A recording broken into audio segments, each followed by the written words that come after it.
There was once a king with 12 daughters, each one a princess, and each one very beautiful in her own special way. When their mother, the queen, had been alive, the king and queen had been very happy together, and they used to stroll in the royal gardens.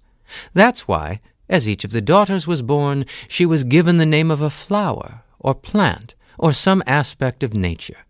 The oldest daughter was Princess Lavender. The youngest was Princess Rosebud, while the middle daughter, daughter number 6, had the most colorful name of them all, Rainbow. After the good queen died, the king missed her very much, and he was very sad. He looked at their wonderful daughters and was afraid of losing any of them, as he had lost his wife.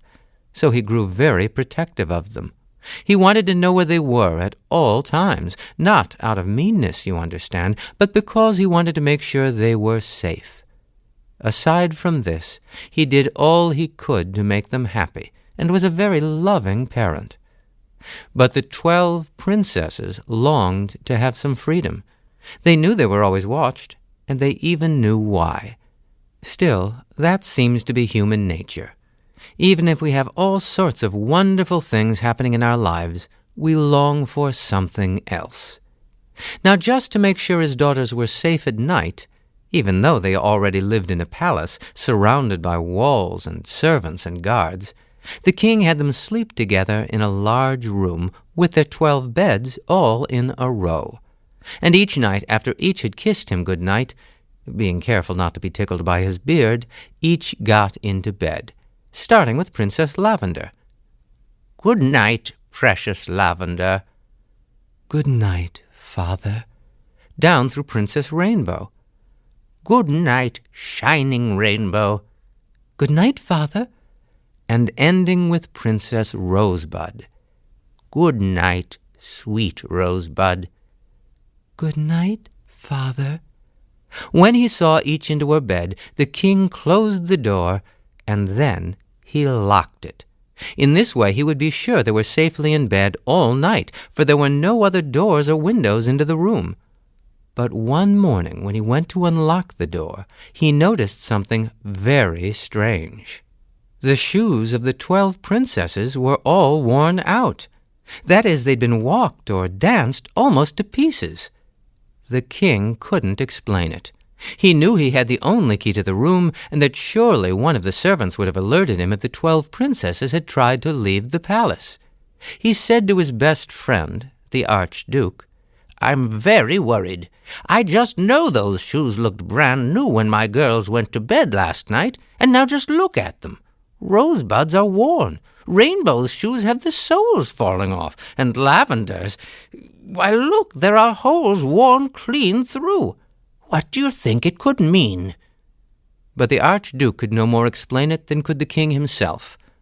Well, from that day forward, it happened over and over. Each night the king saw the 12 princesses safely in bed with the door locked and their shoes in good condition, and each morning the shoes were worn out. The 12 princesses would say nothing to explain it. They just shrugged and opened their eyes wide as if they were as surprised as anyone about the whole thing. But the king wasn't so sure. After a time he grew desperate, and he said to the Archduke, "We must do something. Announce that any man who can solve the mystery may choose one of my 12 lovely daughters for his bride, and be king after I am gone." Hearing this, the Archduke was delighted. You see, he himself was secretly in love with the king's middle daughter, Princess Rainbow. But as brilliant as he was as a royal adviser, he grew absolutely tongue-tied around the princess. He could never work up the courage to speak to her, much less tell her how he felt. And since she never said a word to him, he thought she would never be his. But if he solved the royal mystery, he could still win her for his own. But the king had not yet finished with the rules of the contest. "Any man who tries to answer the riddle will have 3 days and 3 nights in which to do so. On the 4th day, he must give the correct answer. You were You already have the part about the prize, choosing any of my daughters and being king?" "Oh, yes, your Majesty," replied the Archduke, smiling. "Every word." "Good. Then add this. Any man who tries and cannot answer correctly will be sent out of our land forever." "Forever?" repeated the Archduke. "Forever. And since that will hardly affect those from other lands, anyone from outside who tries and fails will die." And that was the end of the discussion. At that point, the Archduke decided not to volunteer. He loved his homeland, and he didn't want to risk being banished. However, for the next few nights he did hide secretly in a hallway not far from the princess's locked room, desperately hoping for a clue. But he saw and heard nothing. Meanwhile, earls, knights, and noblemen came to try to solve the mystery. Fortunately, they were all from inside the king's own country, so they risked losing their homes, but not their lives. Of course, each of them hoped to succeed and be the next king, and they all had heard of the 12 beautiful princesses. Now there was a small servant's room that opened off of the princess's bedchamber. It had no other doors or windows either, just the one open doorway from their bedroom. Here the young man would be placed so he could keep watch. He would see the 12 beautiful young women come into their room and each take a sip of warm milk that the eldest, Princess Lavender, would give to help them sleep. Being polite, Princess Lavender would always be sure to offer a cup to the young man, too.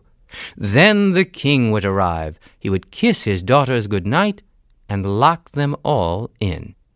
The young man would watch and watch, but by morning he had nothing to report, and the shoes were still worn through. After 3 days, sad to say, these men were never again seen in that land. After a time, no more men were brave enough to try, and the king and the Archduke were no nearer to solving the princess's mystery. Now, as you can be sure, the story was on the lips and on the minds of everyone in the kingdom, and passed beyond to other lands.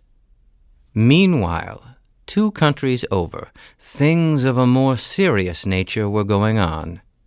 There was a war, and why anyone should let such things happen is much more of a mystery than where 12 princesses go at night. Now, in the very middle of it was a young soldier by the name of Carl Gustav. Carl Gustav was as brave as anyone else, but no braver. So he was as afraid as anyone else when it came time for each battle. Still, he went. In the middle of one battle, his best friend suddenly cried out, for he had been wounded. There were enemy soldiers all around, but all Carl Gustav could think of was his friend's danger, so he leaped forward, shouting and striking out until he had reached his friend, thrown him over his own shoulder, and escaped from the fight.